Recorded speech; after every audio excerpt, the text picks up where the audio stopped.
साई बंदगी सतनाम, बंदी छोड़ सतगुरु कबीर साहब की जय हो। आज हम जानेंगे सतगुरु नितिन साहब जी से एक सत्संग के माध्यम से कि क्या आत्मा और परमात्मा एक ही है। सतगुरु कबीर साहब जी ने जो महिमा गाई है वो आत्मा की महिमा क्यों गाई है, आत्मज्ञान की महिमा क्यों गाई है, तो आज जानेंगे सत्संग के माध्यम से। आत्मज्ञान बिना नर भटके, आत्मज्ञान बिना नर भटके, कभी काबा कभी काशी, जल में मीन प्यासी, मुझे देख के आवे हंसी। तो आज जानते हैं सतगुरु नितिन साहब जी से एक सत्संग के माध्यम से। सत्संग को आपने पूरा विवेक लगा के और पूरी बुद्धि लगा के सुनना है। और वो क्या है? वो आत्मदेव है। कबीर साहब स्वयं आत्मदेव हैं, लेकिन वो हमें समझाने के लिए आते हैं, इसलिए हम उनको एक गद्दी यानी कि उच्च अवस्था देने के लिए परम लगा देते हैं आके, और वही सत्संग कि वो परमात्मा हैं। वही जो सत्य बोलते हैं, जो वही है कि वो सत्संग है। वो सत्य शब्द भी वही है कि कबीर ही, ये सब कबीर रहा साहब ही सत्य शब्द हैं। कबीर साहब जब हम कहते हैं तो वो उच्च अवस्था को बोल रहे हैं, साहब बोल रहे हैं। सतनाम जीव क्यों अवस्था में हम नीचे हैं, जब हम ही उच्च अवस्था में पहुंच जाएंगे तो साहिब हो जाएंगे। कोटि तो ब्रह्मा भय, कोटि भय जगदीश, और साहिब तेरी बंदगी से जीव हो जाए जगदीश। सही है, तुम ही जगदीश हो जाओगे, वो गुण धारण हो जाएगा कबीर बस साहब का। इतना सा खेल है। क्योंकि यहाँ पर साहिब भेद करने नहीं आए कि तुम छोटे हो मैं बड़ा हूँ। उन्होंने सबको भाई बोला, कहें कबीर सुनो भाई, भाई साधु तो भाई भाई तो बराबर ही होते हैं। बराबर। सुनो पुत्र नहीं बोला, सुनो भाई बोला है। जिस अवस्था में वो आए हैं वो हमारे भाई हैं। सब। अब पिता क्या है? वो शब्द गुरु पिता है। शब्द गुरु, वो शब्द गुरु पिता है, उसको जानो। जब भी तो कहा गाओ तो खूनी का गीत बोले जाके खबर गाओ, बिल्कुल बिल्कुल। वो अटल अविनाशी। तो गरीबदास जी ने कहा है कि साहिब कबीर पुरुष ने देह धरी नहीं कोय, वो देह की बात नहीं कर रहे हैं। शब्द स्वरूपी रूप है, घट घट बोले सोए। जो तुम्हारे घट में बोलता राम है, जिसकी वजह से तुम्हारी आवाज निकल रही है, वो है कबीर। लोग कई कहते हैं ये जो बोल रहा है ये कबीर है, अरे ये बोलता राम तो ये गाली भी देता है। नहीं, लोग कहते हैं कि ये जो कबीरदास जी है वो तो कोई संत थे। अरे भाई वो एक शरीर को कबीर मान के बैठे हैं। शरीर को मान वो शरीर कबीर को मान के बैठ गए हैं। जबकि कबीर साहब क्या कह रहे हैं कि भाई मैं वो नहीं हूँ जो तुम समझ रहे हो, ये तो मैं तुम्हें समझाने के लिए वो बन के आया हूँ। देह नहीं है कबीर साहब, विदेह हैं, लेकिन हमें समझाने मात्र के लिए, अपने स्वरूप को जनवाने के लिए देह धारण करके आते हैं। होते विदे दे धराए, देह का नाम कबीर कहवाए। थे विदे दे धर आए, काया कबीर कहाए। हम विदे हैं, हम आत्मा हैं, लेकिन तुम्हें आत्मज्ञान देने के लिए तुम्हारे जैसे ही बन के आ रहे हैं, ताकि तुम्हें अजीब ना लगे। वो कबीर साहब को 52 कसनी दी थी तो वो तो लगी नहीं। 52 कसनियां देने के बावजूद कबीर साहब को कोई हिला नहीं सकता, कोई मार नहीं पाया। तब बादशाह ने वो माना। इसका प्रमाण गुरु ग्रंथ साहब में भी आता है। सिख धर्म भी नहीं मानता कि कबीर साहब माँ बाप से नहीं आए थे, लेकिन वो भी लिख के बैठे हैं कि गंगा की लहर में मेरी टूटी जंजीर, मृगशाला पे बैठे कबीर। हेलो, ये 52 कसनियों में एक कसनी थी कि उनको गंगा में बांध के फेंक दिया गया था। ये 52 कसनियों में एक कसनी है। उस एक कसनी का जिक्र भी गुरु ग्रंथ साहब में आ जाता है। तो ऐसा नहीं है कि ये असत्य है, ये सत्य है, परम सत्य है। लेकिन हम प्रेशर नहीं करते, कंपेल नहीं करते, किसी को प्रेशर नहीं देते कि तू मान इसको। हम कहते भैया मानना है तो मानो, नहीं मानना है तो मत मानो, लेकिन तुम ज्ञान को समझ लो। कुछ लोग कहते नहीं कबीर साहब माँ के पेट से हैं, ठीक है भैया माँ के पेट से आए, कोई बात नहीं, तुम ज्ञान तो समझ ले। वो आए या ना आए, इससे तेरी मुक्ति का कोई लेना देना नहीं है। वो जो वस्तु देने आए तुझे, उस वस्तु का ज्ञान कर ले, उस वस्तु का ध्यान कर ले, और तेरी मुक्ति हो जाएगी। वो मनवाने नहीं आए कि तुम मुझे विदेही पुरुष ही मानो। वो कहते हैं मैं लाला गोला, मैं दासों का दास, मैं कुकर राम का। वो तो ये कहते हैं कबीर कुकर राम का, मोतिया मेरा नाम, गले प्रेम की जेवड़ी, जित खींचू तित जाऊं। कहते मैं तो राम का कुत्ता हूँ, तू मुझे कुत्ता समझ के मेरी बात समझ ले, तब भी तेरा कल्याण हो जाएगा। तो इतना छोटा बनिया, मैं राम हूँ, मैं राम का कुकर ही सही, लेकिन मेरी बात मान ले। मेरा शब्द क्या कह रही है? कहते काल जाल से बचना चाहो, चीनो शब्द हमारा, और कहें कबीर अमर कर राखूं, जो निज होए हमारा। निज होए हमारा, यानी जो मेरी बात को मान लेगा, जो मेरी बात को निज मान लेगा कि मेरे भले की कह रहा है, कहते हैं उसको अमर करके रखूंगा। हम ना मरिब संसारा, हमको मिला जिया बनहारा, जो अब मुझे मिला है वही तुझे मिल जाएगा। कबीरपंथी भी कह देते हैं कि साहिब का जन्म हुआ, ऐसे लोग कबीरपंथी बैठे नहीं, वो कबाड़पंथी है। कबाड़पंथी है वो उसको मालूम ही नहीं है कबीरपंथ क्या है। कबीरपंथी क्यों बन गए तुम? हाँ तुम अपने नाम का पंथ चलाओ ना। ये फिर सब जब बुगला तुम भी भक्ति करे वही थे। हो और कबीर साहब भी वही हैं, तुम अपने नाम का पंथ चलाओ और जीव को मानते हो तो जीव पंथ चलाओ। हाँ तुम कबीर पंथ क्यों चला रहे हो? कबीर नाम का केवल टैग लगा दिया इन्होंने, क्योंकि दुनिया कबीर को पूछती है तो उनकी रोटियां बनेंगी वहां, हाँ। तवा गर्म होगा कबीर नाम से। तुम अपने नाम का पंथ चलाओ। हाँ जब कबीर और तुम में कोई फर्क नहीं है, तुम भी माँ के पेट से आए हो, वो भी माँ के पेट से आए हैं, तुम भी गुरु बन गए हो, वो भी गुरु थे, तो उसके नाम का यूज क्यों ले रहे हो भाई? हाँ तुम अपना नाम चलाओ। सही है, किसी का नाम रघुवीर है तो रघुवीर पंथ चलाओ, सही किसी का नाम रमेश है तो रमेश पंथ चलाओ। तुम कबीर पंथ क्यों चला रहे हो? कबीर से नाम से ये दुकानें चला रही है सब। बस क्योंकि उनको पता है कि कबीर नाम से ही मछली फंसेगी, हाँ मेरे नाम से नहीं फंसने वाली। हाँ कबीर नाम से फंसाऊंगा तो काल ने बोला है कि मैं तेरा ही नाम लेके 12 पंथ चला दूंगा, 12 पंथ चलाऊंगा, जीवों को फंसाऊंगा तेरा नाम लेके। तेरा नाम लेके और तुम्हारे साकी शब्द लेऊंगा। कबीर साहब का गौरनाथ जी के बीच में सत्संग हुआ था। सब के हुआ, सारा प्रमाण है, लेकिन कोई माने ना माने उससे वो भी हमको शास्त्र कोई फर्क देखते नहीं पड़ता। साहिब, हमें उससे भी कोई फर्क, हम कहते हैं ज्ञान में आ जाओ। ज्ञान में आ जाओ। भाई कबीर साहब पैदा हुए कि प्रकट हुए वो छोड़ो, हाँ। 5 तत्व है ना अभी, तुम्हारे पास भी हमारे पास भी, इन 5 तत्वों पे और नी तत्व पे सत्संग कर लो। हाँ कबीर साहब कौन थे, गोरखनाथ कौन थे, छोड़ो उसको। क्या मतलब उसका? उससे तुम्हारा पेटा भरने वाला नहीं है, तुम्हारा पेटा यहाँ भरेगा। 5 तत्वों को त्यागो, अपने स्वरूप को सिद्ध कर लो, बस यही सत्य है। इसमें ना तो किसी कबीर साहब की जरूरत पड़ी, ना किसी गोरखनाथ की। तो साहिब कहते हैं नहीं कबीर नहीं धर्मदासा, अक्षर एक सकल सब घट घट ही निवासा, वाही सो सतपुरुष कहिए, आदि अंत अक्षर गह रही। अक्सर रही है, आदि अंत यानी शुरू से लेके लास्ट तक उस अक्षर अविनाशी को गह रही है, वो है आदि पुरुष, वो है आदि पुरुष। और इन अनादि। 5 तत्व से न्यारे हुए रहिए। इन 5 तत्वों के चक्कर में मत पड़ना, नहीं तो दोबारा इन 5 तत्वों में ही पैदा हो जाओगे आके। ये 5 तत्व ही काल का रूप है, यही बैठा हुआ है काल 5 तत्वों में। देव निरंजन सकल शरीरा। शरीरा, तामे भ्रम भ्रम रहल कबीरा। कबीरा सूरत रूपी कबीरा इस तन में फंसी पड़ी है, और गांठ कहाँ लगी है? श्वासों के साथ। इसी श्वासों को सोहंग कहते हैं, यही जीव अवस्था है। यही सोहंग इस शरीर को छोड़ के दूसरे हाथी में तन। चला गया, अब हाथी में चल रहा है। सोहंग सोहंग, उसको छोड़ के बैल में चला गया, उसको छोड़ के कुत्ता बिल्ली में चला और गया। सब ये सोम को नाम बना दिया। ये सब सोहंग जीव अवस्था है, तुम इसको त्यागो। श्वास में नाम रटे, वर्ता श्वास मत को, इसके ये ऐसे नहीं है, श्वास श्वास में नाम रटो, व्यर्थ सांस मत खोए, और ना जाने इस सांस सांस को का आवरण होए। इन अर्थ सबसे का। पहले तो यही निबेड़ा कर दिया, पता नहीं ये आए ना आए, इसका कोई भरोसा नहीं है। हाँ यानी जिसका भरोसा ही नहीं है वो परमात्मा का नाम कैसे हो कि सकता सांस सांस में उस मालिक को याद करो, है? सांस सांस में उसको याद करो, यानी उसको भूलो मत। भूलो मत। श्वासा की कर सुमरना। सिमरनी। सिमरनी का क्या काम होता है? गिनती। गिनती। 1 बार 2 बार 3 बार 108 माला की सिमरनी है। हाँ। तो अब आपने 4 माला करी, तो यानी कि आपको लगेगा कि यार 4 माला हो गई, चल छोड़ है, बहुत हो गया, फॉर्मेलिटी पूरी कर दी परमात्मा की। हाँ। अब परमात्मा भी खुश, हम भी खुश, चल भाई अब कोई और काम कर ले। ऐसे नहीं, साहिब कहते हैं श्वासा की कर सिमरनी। हाँ, माला। ये जो माला ऐसे चल रही है, ये माला ऑटोमेटिकली चला रखी है साहिब ने।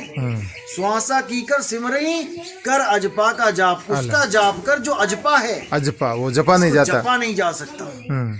उसका जाप कर, कैसे करेगा? गुरु से भेद लेके। गुरु का भेद, वो भेदी गुरु मिलेगा तब बताएगा। श्वासा की कर सिमरनी, कर अजपा का जाप, परम तत्व का ध्यान धर। परम, अब वो सबसे परम ऊपर, तत्व क्या है? जो 5 तत्वों से ऊपर है, वो परम तत्व, जिसका कभी नाश नहीं होता। उस परम तत्व का ध्यान धर, श्वासों का जाप नहीं, परम तत्व का ध्यान धर। उसका ध्यान मत धर जिसका खुद भरोसा नहीं है, कब रुक जाए चलते चलते। उसका ध्यान कर जो कभी नाश नहीं होता। परम तत्व का ध्यान धर, सोहम आपे आप। वो सोम आत्मा आप तुम आप ही स्वयं सोहम हो जाओगे। तुम यानी सोहम, यानी जो तू सोम है। सोहम। जैसा परमात्मा वैसा मैं, हम दोनों में कोई भेद नहीं रह जाएगा। बस यही कबीर साहब का मूल ज्ञान है। इसके अलावा कुछ भी पढ़ाया जा रहा है आपको, वो 5 तत्वों के, 3 गुणों के, 25 प्रकृतियों के अंतर्गत ही आता है। आप किसी देवी देवता की पूजा कर रहे हो, वो 3 गुणों के अंतर्गत ही आता है, वो तत्व की ही बात है। किसी भी भगवान की, किसी भी शरीर की पूजा कर रहे हो, वो तत्वों के ही अंतर्गत आता है। आपने नी तत्व को जानना है। तो कहते हैं एक राम दशरथ का बेटा, एक राम गढ़गढ़ में बैठा, एक राम का सगल पसारा, एक राम इन तीनों से न्यारा। केवल उस चौथे राम की बात करनी है, वही मुक्ति का दाता है। अन्यथा इन 3 रामों में जो उलझ गया वो मारा जाएगा। हमें तो अभी यही नहीं पता कि दूसरा राम कौन सा है। हम तो पहले राम में ही उलझे पड़े हैं। पहला राम कौन है? एक राम दशरथ का बेटा। कौन? राजा राम दशरथ का बेटा। वो राजा राम है, दशरथ का बेटा, पहला राम। उसके बाद दूसरा राम भी है जो उसी राजा के बेटे में विराजमान है, उसी में दूसरा राम बैठा है। कौन? वो जीव राम। उसी राजा राम के शरीर में दूसरा राम भी बैठा हुआ है, और तीसरा राम भी उसी में बैठा हुआ है। आप में 3 राम हैं इस वक्त बैठे हुए, लेकिन आप नहीं जान पा रहे हो। और चौथा राम आपसे न्यारा बैठा है। तीजो राम मन को बोले सही। अच्छा। एक राम दशरथ का बेटा, एक राम गढ़गढ़ में बैठा, एक राम का सगल पसारा। अब एक राम तीनों से न्यारा, उसको जानना। जब तुम उस तीनों से न्यारे राम को जानोगे तो तुम खुद विदेही हो जाओगे। बस यही कबीर साहब का मूल ज्ञान है। किसी के साथ कोई वैर विरोध नहीं है। चारों राम तुम्हारे पास हैं, बस तुमने पहचान के 3 राम से अलग हो जाना है और चौथे राम को प्राप्त कर ले, वो आत्म राम। कोई कहते हैं कि ये कबीर सारा ज्ञान ये निर्गुण है, जो कि तुम मुझसे भी कह रहे भाई ये तो निर्गुण ज्ञान है। तुम्हारे बड़े भाई भी कह रहे थे भाई ये ज्ञान उल्टा है, सर्वगुण निर्गुण दोनों। देखो मैंने पहले बता दिया, जो कबीर साहब के शब्द ज्ञान को नहीं जान पाता वो उनको समझता है निर्गुण ज्ञान है। असल में वो निर्गुण सरगुण दोनों से न्यारा। और जानेगा कोई जाननहारा। निर्गुण तो मन ही निर्गुण है, मन ही निर्गुण है, तन ही सरगुण है, तन सरगुण। बस इसी से बाहर निकल जाना है। इन दोनों से लग क्या है? शब्द है। शब्द है। गुरु का रूप असल में शब्द होता है। कहते हैं ध्यान मूल गुरु रूप है, पूजा मूल गुरु पाँव, मंत्र मूल गुरु वचन है, मोक्ष मूल सतभाव। माता जी अब इस दोहे को कैसे खोलते हैं लोग? ध्यान मूल गुरु रूप है, तुम मेरा ध्यान करो। मैं गुरुजी हूँ, तुम मेरा ध्यान करो। ठीक है भैया, आंखों वाले हैं तो कर लिया। अब अंधा कैसे करेगा तुम्हारा ध्यान? अंधे को तो पता ही नहीं गुरुजी की फोटो कैसी है, शक्ल कैसी, दाढ़ी वाले की मूंछ मुंडे हैं, वो कैसे ध्यान करेगा? यहीं पर उनका ज्ञान 0 हो जाता है। अब इसकी वाणी का अर्थ क्या है? मतलब कि ध्यान मूल गुरु रूप है, यानी जो गुरु बैठा हुआ है वो तुम्हें गुरु का रूप बताएगा कि ध्यान किसका करना है। किसका करना है? परम तत्व का ध्यान धर। सो हम आपो आप। ये ज्ञान वो बताएगा कि गुरु का रूप क्या होता है। गुरु का रूप क्या है? शब्द स्वरूप। शब्द नहीं, बिन से गुरु का रूप है शब्द, ना कि देह। तो पहले गुरु आपको गुरु का रूप बताएगा कि बेटा ये देही को गुरु मत समझ लेना, शब्द गुरु है। ध्यान मूल गुरु रूप है, पूजा मूल गुरु पाँव। अब तुम्हें गुरु के पाँव बताए जाएंगे। बेटा गुरु के पाँव कहाँ है? जहां तुम्हें असली चरणामृत मिलेगा। फिर वहां पर असली चरणामृत मिलेगा। ध्यान मूल गुरु रूप है, पूजा मूल गुरु पाँव, मंत्र मूल गुरु वचन है। कहते हैं मंत्रों से मुक्ति मिलेगी? मंत्रों से मुक्ति नहीं मिलेगी, गुरु के वचन रूपी मंत्रों से मुक्ति मिलेगी।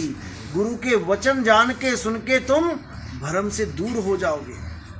वही मंत्र है जो गुरु तुम्हें सत्संग कर रहा है। इसलिए बोला बिन सत्संग विवेक न हुई। बिना सत्संग के तुम्हारी विवेक शक्ति नहीं जाग सकती। तुम हमेशा 3 गुणों के अंडर ही रह जाओगे। सत्संग होनी जरूरी है। तो कहते हैं मंत्र मूल गुरु वचन है, मोक्ष मूल सतभाव। अगर मुक्ति चाहिए तो तुम्हें सत्य को धारण करना पड़ेगा। और कोई ये सोचे अरे मैंने तो गुरु बना लिया, चल थोड़ी ठगी मार लेता हूँ, गुरु ले जाएगा अपने आप, कोई ले जाने वाला नहीं है। ये जब तक तुम खुद सत्य धारण नहीं कर लेते, भूल जाओ मुक्ति मिलेगी। क्योंकि जब तक तुम सत्य को धारण नहीं कर रहे हो, तुम मन के ही गुलाम हो। इसलिए साहिब ने बोला, मन को मार गगन चढ़ जाई और मान सरोवर पैठ नहाई। इस मन को मार के गगन चढ़ जाना है, और वहां पे जो मानसरोवर है उसमें सुरता नहाएगी और कागा से हंस बन जाएगी। कागा क्यों बनी है? क्योंकि 10 इंद्रियों के साथ लिप्त हो गई है, 9 द्वारों के साथ लिप्त हो गई है। हंस कब बनेगी? 9 द्वार फीके पड़ जाएंगे जब। 9 द्वार नहो दर फीके, रस अमृत 10वें चूजे। तब बात बनेगी जब 10वें से द्वार से परे उस अमृत कुंड को ये प्राप्त करेगी, ना कि 10वां दरवाजा फोड़ के ऊपर चली जाएगी। ये महाज्ञान है। आगे खोजे गिर पड़े, पीछे खोजे भुलाए, सार शब्द से आगे खोजे वो बांधा जमपुर जाए। ना आगे जाना है ना पीछे जाना है, अपने ठिकाने पे रहना है। उसी को कहते हैं सुरत समाये शब्द में, शब्द में स्थिर हो जाना है। उसी को कहते हैं सुरत बांध स्थिर करो, 8 पहर जूर। कहाँ स्थिर करोगे? जब गुरु भेद बताएगा, और वो भेद 3 गुणों से परे की भक्ति का भेद है। वहां पे 3 गुण का काम नहीं है। वहां पर जो शब्द है वो कोई जन्मता और मरता नहीं है, वो कोई बोल अबोल नहीं है, वो परे है, सबसे परे है वो। तो उसी को जानना है, वही सत्य है।